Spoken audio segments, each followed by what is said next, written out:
মোৰ গাত থু পেলাইছে মোৰ গাত থু পেলাইছে কমন চেন্সত ধৰি কথা কৈছে এই যে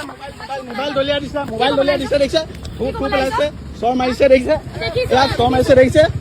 ইয়াত থু পেলাবলৈ আহিছে এই যে থু পেলাবলৈ আহিছে নিজৰ গাত কমন চেন্সত কথা ধৰি কথা কৈছে থু পেলাইছে দেখিছে এই ছাৰ গাত এনেকুৱা অভদ্ৰ মাইকী মানুহ দেখিছে এই যে তেওঁৰ লগত আহিছে 3জন মানুহ আহিছে এই গাত ধৰি কথা ক'লে ভিডিঅ'টোত আপোনালোকে কি গম পালে ভিডিঅ'টোত গম পালে যে মহিলা এগৰাকীয়ে পুৰুষজনক আক্ৰমণ কৰি আছে ঘটনাটো মানে সিহঁতৰ কি কাৰণত ঘটিছে মই কিন্তু একো নাজানো দিয়ক কি কাৰণে ঘটিছে মই একো নাজানো মই কেৱল এটাই দেখিছোঁ মহিলাগৰাকীয়ে কি কৈছে কিবা পুৰুষজনে কিবা প্ৰথমতে থু মাৰা বুলি কৈ আছে মানে মহিলাগৰাকীয়ে পুৰুষজনক থু মাৰা বুলি কৈ আছে তাৰে পিছত কিবা চৰ মাৰি দিছে এনেকৈ চৰ মাৰি মোবাইলটো মাটিত পেলাই দিছে তাৰে পিছত চুট মাৰাণী বুলি গালি পাৰছে চুট মাৰাণী সিহঁতৰ অলপ লিখিত ভাষা হয় না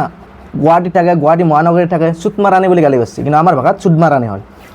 তো এতিয়া মই মেইন কথাটো ক'ব আহিছোঁ মেইন কথাটো মোৰ এয়াই হ'ল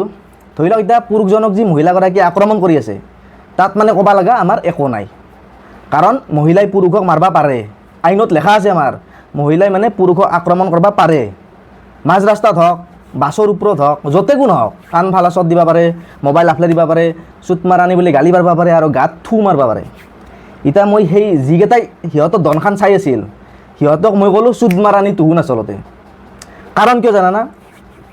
মহিলাগৰাকীয়ে পুৰুষজনক আক্ৰমণ কৰি আছে তাত একো নাই ক'ব লগা আক্ৰমণ কৰি আছে আমি বিন্দাছ চাই আছোঁ এনেকৈ বিল্লাৰ দৰে কাৰণ আমি বিল্লা কাপলত আমাৰ বিল্লা বুলি লেখা আছে যদি কিবা কাৰণত পুৰুষজনে যদি মহিলাগৰাকীক আক্ৰমণ কৰলা হয় পুৰা মানে খেদিলা হয় বোলে মহিলাক আক্ৰমণ কৰা অধিকাৰ ক'ত পালি তই মানে এনে তেনে নিউজ লাইভ কেমেৰা কৰি মহিলাক আক্ৰমণ কৰিছে মানে ক'ত লেখা আছে আইনৰ ক'ত লেখা আছে